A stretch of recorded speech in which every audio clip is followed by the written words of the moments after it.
오늘 함께 묵상할 성경 말씀은 요한복음 10장 22절에서 42절 말씀입니다.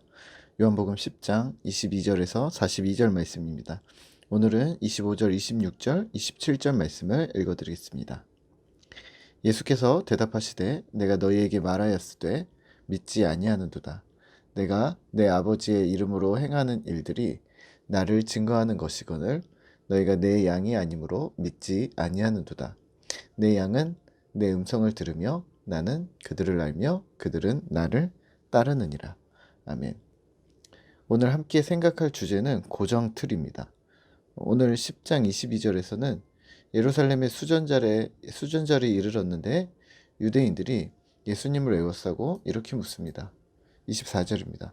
유대인들이 에워싸고 이르되 당신이 언제까지나 우리 마음을 의혹하게 하려 하나이까? 그리스도이면 밝히 말씀하소서 하니. 유대인들이 묻습니다. 당신이 그리스도라면 우리에게 알려주십시오.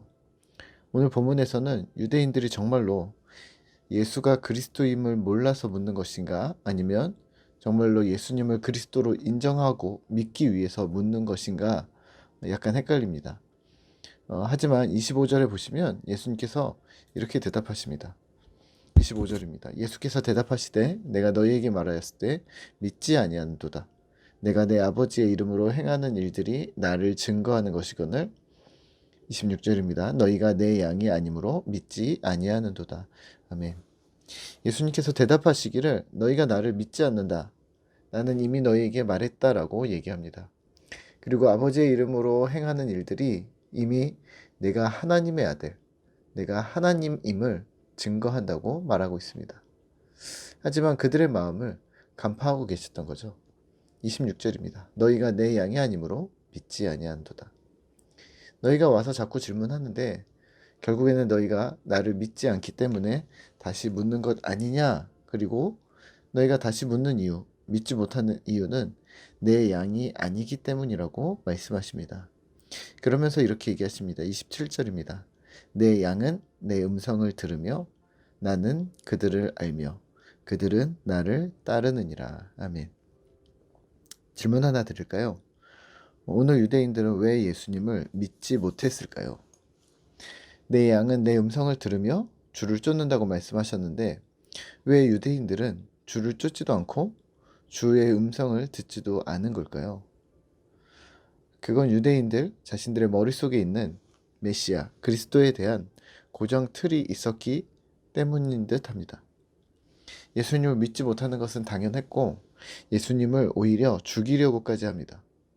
왜냐하면 자신들의 머릿속에 고정 틀이 확고히 자리 잡고 있었던 것이죠. 메시아는 이러이러해야 해, 그리스도는 이러이러해야 해 라는 자신들의 고정 틀을 넘어선 예수님을 메시아로 받아들일 수 없었던 것이죠. 하지만 예수님은 계속해서 이렇게 얘기하십니다. 28절입니다. 내가 그들에게 영생을 준다. 그리고 그들은 영원히 멸망하지 않을 것이다. 29절입니다. 내 아버지는 만물보다 크시다. 30절입니다. 나와 아버지는 하나이다. 유대인들이 예수님을 돌로 치려 합니다. 31절입니다. 유대인들이 다시 돌을 들어 치려 하거늘. 또 33절입니다. 유대인들이 대답하되 선한 일로 말미암아 우리가 너를 돌로 치려는 것이 아니라 신성모독으로 인함이니 내가 사람이 되어 자칭 하나님이라 함이로라. 또 39절에서는 그들이 다시 예수를 잡고자 하였으나 그 손에서 벗어나 나가시니라. 아멘. 유대인들은 예수님을 돌로 치려 하는데 예수님이 이렇게 반복합니다. 왜 선한 일을 하는 나를 이렇게 공격하느냐?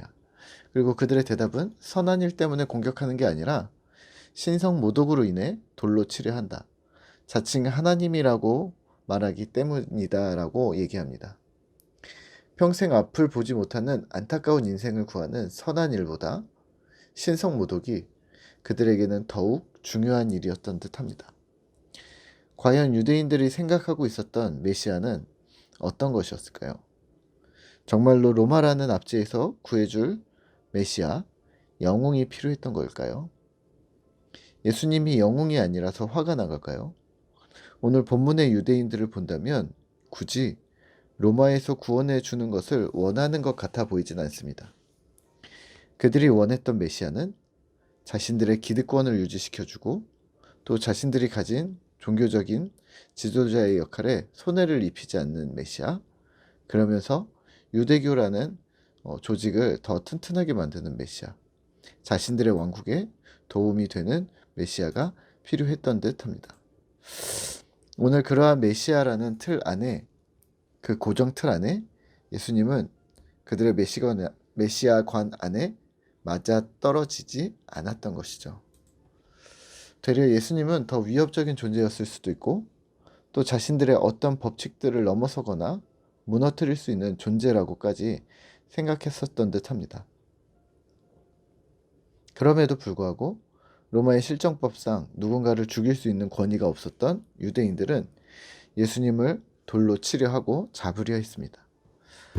오늘 우리는 어떤가요? 우리의 머릿속에 있는 고정틀은 성경과 하나님으로부터 온 것인가? 아니면 나 스스로 만들어냈거나 혹은 오랫동안 교회 안에서 답습했던 교회 문화를 복음의 틀이나 신앙의 틀이라고 생각하고 있는 것은 아닌가 점검해 보셔야 합니다. 사실 교회 안에서 이러한 일들을 우리는 많이 볼 수가 있습니다. 하지만 그것이 본질인지 비본질인지 구분하는 작업을 자주 하지 않습니다. 깊이 생각하려 하지 않고 더 많이 생각하려 하지 않고 우리가 해왔던 대로 계속해서 그냥 반복하는 것이 신앙이라고 생각합니다. 네, 어느 정도 일리는 있습니다. 신앙생활을 하면서 주님 앞에서 꾸준함과 성실함으로 주님 앞에 나아가야 함은 맞습니다. 하지만 교회 안의 모든 것을 반복적으로 행하면서 그것이 무조건 복음적이라고도 말할 수도 없다는 걸 기억하셔야 합니다. 교회 내의 1년의 사이클을 보아도 마찬가지입니다. 교회마다 1년의 행사들이 주기적으로 다가옵니다. 부활절, 성탄절, 추수감사절, 부흥회, 수련회 이런 등등 이러한 절기와 행사들을 성숙한 고찰 없이 당연한 복음의 틀이라고 생각하시면 오산입니다. 같은 절기를 맞이하더라도 우리는 발전해 있어야 하고 우리는 더 성숙해져 있어야 하고 주님을 더 사모함이 우리 안에 있어야 한다는 말이죠. 마치 매년 생일을 맞이하는 우리 아이들을 보면 알 수가 있는데요.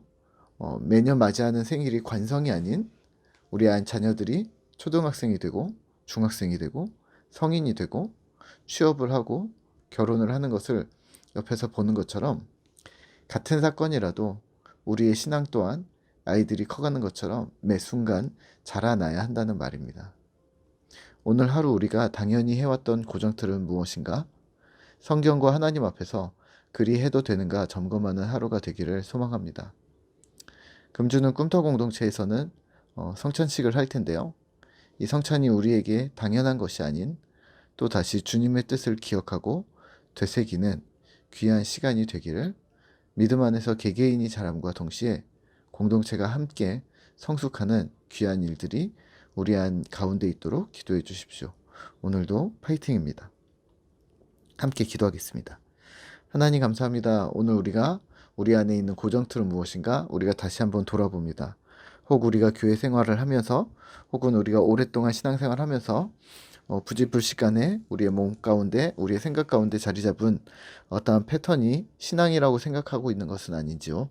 하나님 우리가 말씀 앞에서 다시 점검하게 하시고 주님 앞에서 다시 생각하게 하셔서 하나님 우리가 우리의 믿음이 발전하게 하시고 우리에게 다가오는 여러 행사와 절기들 속에서 우리가 하나님의 은혜를 더욱 깊이 매번 발견해내는 귀한 역사가 있어지도록 주님 도와주시옵소서.